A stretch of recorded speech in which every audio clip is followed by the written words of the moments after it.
The first thing I noticed when I got home was that my Aunt Eve had made my favorite dinner, honey garlic pork chops. The second thing I noticed was that grandfather was there.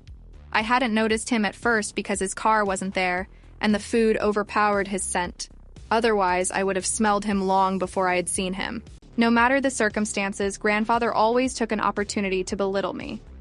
"I see you are the same as ever, Trinity," he said coldly when I entered my house. I wish he would stop it already. I already knew I wasn't a wolf. "It's nice to see you too, grandfather." I lied, with just the slightest hint of sarcasm in my voice. "To what do I owe the pleasure of having you visit me today?" He grimaced. Grandfather knew I was forcing myself to be polite to him. "I have come bearing warnings for the upcoming full moon gatherings," he said, "and I have prepared your attire for tomorrow's event." "That is very kind of you, grandfather, but I already had something picked out," I told him. "Did you buy it new for this occasion?" he asked, immediately judging my choices. I forced a smile and shook my head. "No, but it is something that I have not worn before." "Then it is unacceptable," he grumbled and hit the ground with his cane. "This is too important of an event. You must have a new outfit for it in each subsequent event." Before I could even say a word in response, grandfather cleared his throat and interrupted me.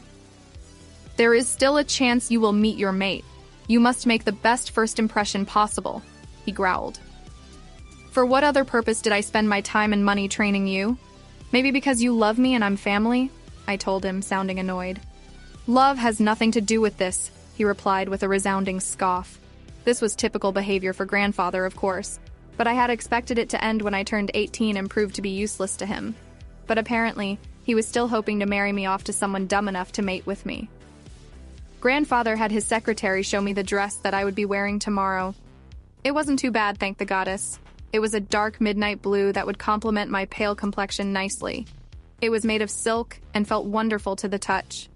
The front was cut a little low for my taste, but from there it went up into 3 straps on either side of the bodice, over the shoulders to connect and then fan out in the opposite directions. The straps connected to the sides of the dress, and another purely decorative set of 3 straps came out across the lower back, connecting in the middle.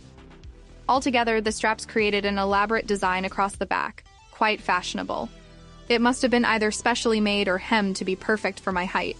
Compared to the other women in the pack, I was short. Like, really short.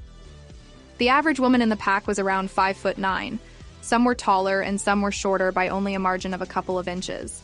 I was 5 feet 5 inches tall, almost half a foot shorter than all the women.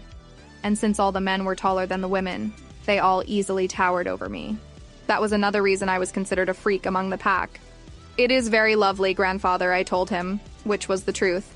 "But you did not need to go through the trouble of getting something so obviously expensive. Weren't you supposed to leave me alone and let me live my life in peace?" I added in my head. "I most certainly had to," grandfather snapped. "Who knows what kind of monstrosity you would have chosen for tomorrow evening? We must put our best foot forward." He was, of course, slipping into his old ranting again. "Can't you ever just do something because you love me or care for me, grandfather? Is that too much to ask for?" I asked myself while consciously trying to hold back my emotions. Emotions had no effect on grandfather. I had learned that long ago. He made everyone tense, even Uncle Wesley. Nobody wanted to make him mad and get on his bad side. But once he was gone, and life was back to normal in the house, we were all able to relax. Or at least, they were.